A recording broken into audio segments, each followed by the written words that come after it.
All right, ladies and gentlemen, last part, and let's then we're entitled this. Let's not get so serious on Siri just yet, or something like that. We'll figure out the topic. But anyway, everybody's been talking about this great new feature, and of course, I think this was the savior for the iPhone S because if you followed the last couple weeks, basically was everybody was expecting an iPhone 5, didn't happen. Got the iPhone 4S, everybody was upset. Then Steve Jobs passed away, and everybody felt bad because they didn't get behind this new product. But then they found out, hey, it's got Siri on it. And as we talked about before, a lot of people probably thought that Siri could actually be put onto their phones, like I have the 3GS. And they found out that Siri doesn't download with iOS 5. So now they have to go get a 4S. Well, 4S has been pretty much flying off the shelves. And some people, apparently the Sprint customers, are not too happy because they're not getting their promises met. But a lot of other people are getting the 4S because of the Siri features. And a lot of people have been finding that there's ways to hack into your iPhone 4 to actually get Siri to work on your iPhone 4. Neither here nor there. The biggest thing was Siri started becoming a big term.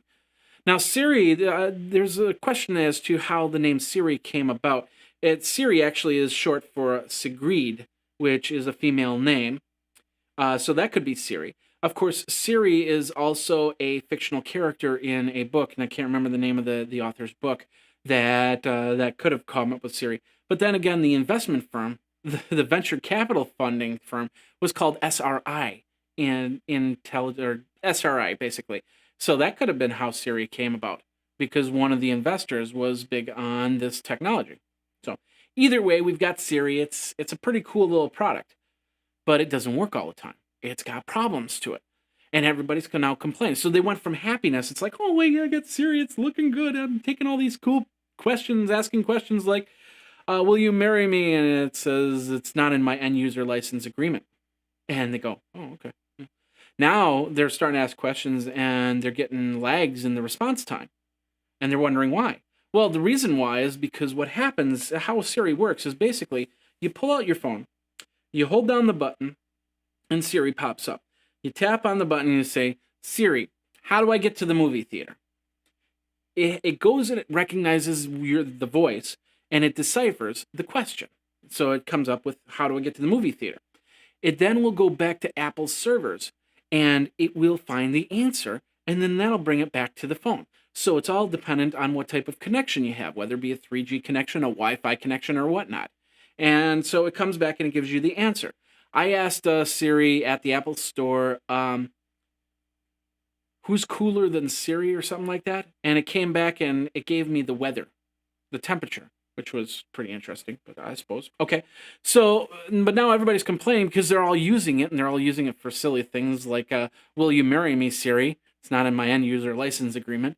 And so the servers are getting bogged down. So Apple needs to go on and fix that and update those servers. Now, the reality is this. Siri is in beta.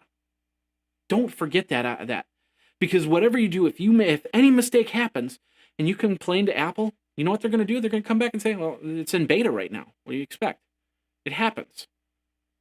Siri is in beta because it's not ready for prime time, but they wanted to get it out to you because it's a great feature, and it really is a great feature. Now, there's another factor that I want to talk about really, really quick about this, and I'm not gonna linger on this too much because I don't want to be the person. I'm bringing out some thoughts here on conspiracy theories. That's the word I'm trying to think of. I don't want to be that theorist, but the reality is, when you start asking Siri questions, where are these questions going? These questions are now going back to the servers to get deciphered and translated. What happens to that data? Now, I didn't set up a phone with Siri on it. I couldn't read that end user license agreement with Siri on it. So my question is, what does the because Siri says it's not in my end user license agreement when you ask her to marry her. So what would happen? What is in that end user license agreement? Is it another, hey, we're going to be just like Facebook and we're going to collect data and we're going to sell it off to companies and we're going to come up with the best system possible? Or is it something where, hey, we're protecting your data? We're protecting the questions you ask on the phone because the questions you ask on the phone really are between you and Siri on the phone. Just like if you had a personal assistant and I ask my personal assistant to type up a letter, that information is between me and the personal assistant.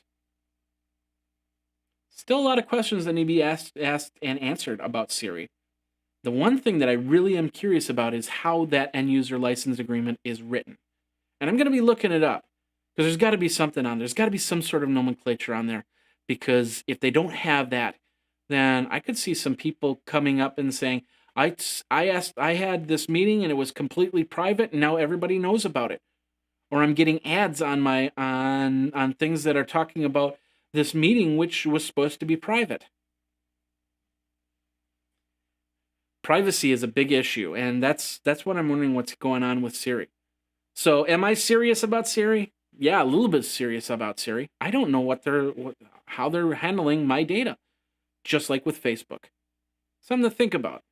Now, I might just be blowing smoke right now, but until I can read an actual end user license agreement, what you agree to, what you don't agree to, I got to think to myself that every time I talk into that phone, it's sending that information back to Apple to better their database or to sell data. Not data, the Android on Star Trek, but your actual words, your data. Yeah, everybody's got a data. Who would have thunk it? Everybody's got a data. That's kind of cool. Anyway, I want you to tell me your thoughts, your ideas, your dreams, your rationalities, your geek stories over at Geekazine. Twitter me at Geekazine or geekazine@gmail.com. You can also call the hotline at 608-205-4378. And of course, I'll listen to everything that you say. This is kind of interesting. But anyway, that does it